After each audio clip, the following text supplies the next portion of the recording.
Jeigu esate gyvenime kūrenę kietojo kuro katilą, puikiai suprasite, ką reiškia paruošti kiekvienam sezonui beveik 20 kubinių metrų malkų. Susiskaldyti, išdžiovinti, prisinešti į katilinę ir kūrenti, jeigu norite šilumos rudenį bei žiemą. Toks etapas buvo ir mūsų reportažo herojus gyvenime. Tačiau prieš 20 mečius statytas namas buvo renovuotas, o tada atėjo laikas pagalvoti ir apie kitokią šildymo sistemą.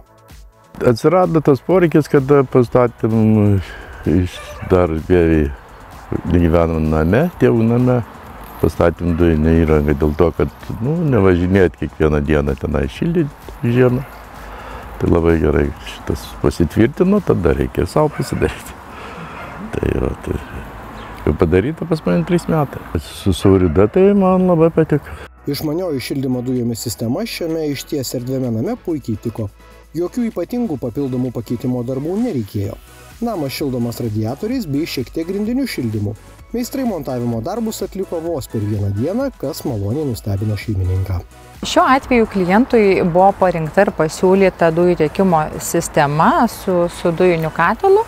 Šiek tiek didesnė negu standartiškai įprasta, nes kliento namas yra tikrai didelis. Ir beveik 300 kvadratų patalpą apšildyti, tai tikrai reikia didesnių galingumų ir pajėgumų.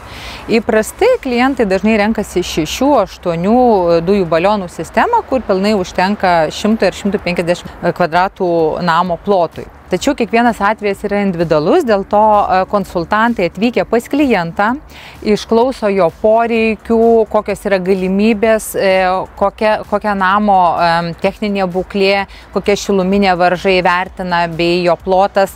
Taip pat yra svarbu žinoti, kiek bus sunaudojama karšto vandens, tai atitinkamai pagal visas aplinkybės ir parenkama teisinga sistema, kuri veiktų ekonomiškai ir efektyviai. Pašnekovui ramu, patikimai dirbanti šildymo sistema nereikalauja nuolatinės priežiūros, tad gali be jokio rūpesčio išvykti iš namų. Toks sprendimas gaunasi, kad jeigu kur išvažiuoja, tai man labai puiku, aš palikau o būna išeinu į parą į darbą. Tai kam, kad reikia ten kūrenti vargti valgų. Pergiu dujas ir aš spekainas išvažiavęs, žinau, kad tu šilva pas mane. Daleiskim naktį 19 palieku, a dieną 22, žiemos laikė. Puiku. Pašnekovas džiaugiasi, kad pačiam nereikia rūpintis dujų balionų atvežimu ir pakeitimo procesu. Procesas labai paprastas. Gaunam žinutę, kad dujus pasibaigė pas mane, nors pats matai, kad dujus pasibaigė.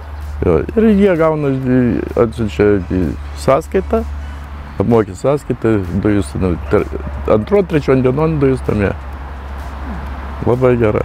Atvažiavo vyrai, pakeitė, išvažiavo. Ne pirmos jaunystės name prieš tai buvo įrengtas kietojo kuro katilas, kuris tarnauja iki šiol, bet ieškant patogumo ir sprendimo, kaip išlaikyti pastovią temperatūrą, buvo pasirinktas kombinuotas šildymas su dujų sistema.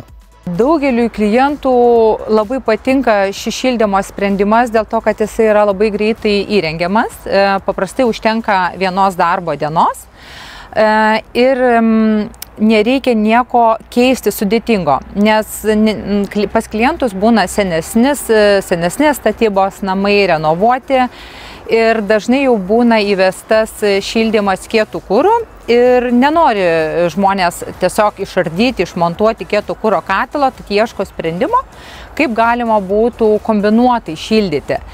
Tai būtent Sauridos dujų šildymo sistema puikiai dera su jau esamu kieto kuro katilu, jos susijungia, tai klientas gali naudoti abi šildymo sistemas pagal savo tos dienos poreikį. Dažnai būna kuro likutis kieto kuro, tai malkų ar briketų.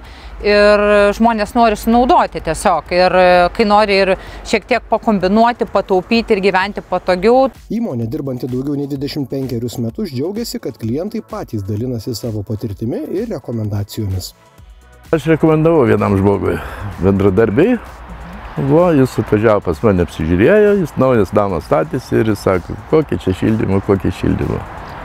Sakau, tu atvažiuok, pažiūrėsi pas mane, kaip tau su dujom? Man sakau, puiku. Važiuok, pažiūrėsi. Tai kaip per kiek laiko pastato. Jeigu tu paskambisi, atvažiuos tau padarys nuotraukas ir to atvažiuos, sakau, žodį padarys. Taip ir buvo. Vėstantys orai primena apie artėjantį šildymo sezoną, tad kol nevėlu pasirūpinkite namų šildymo sistema.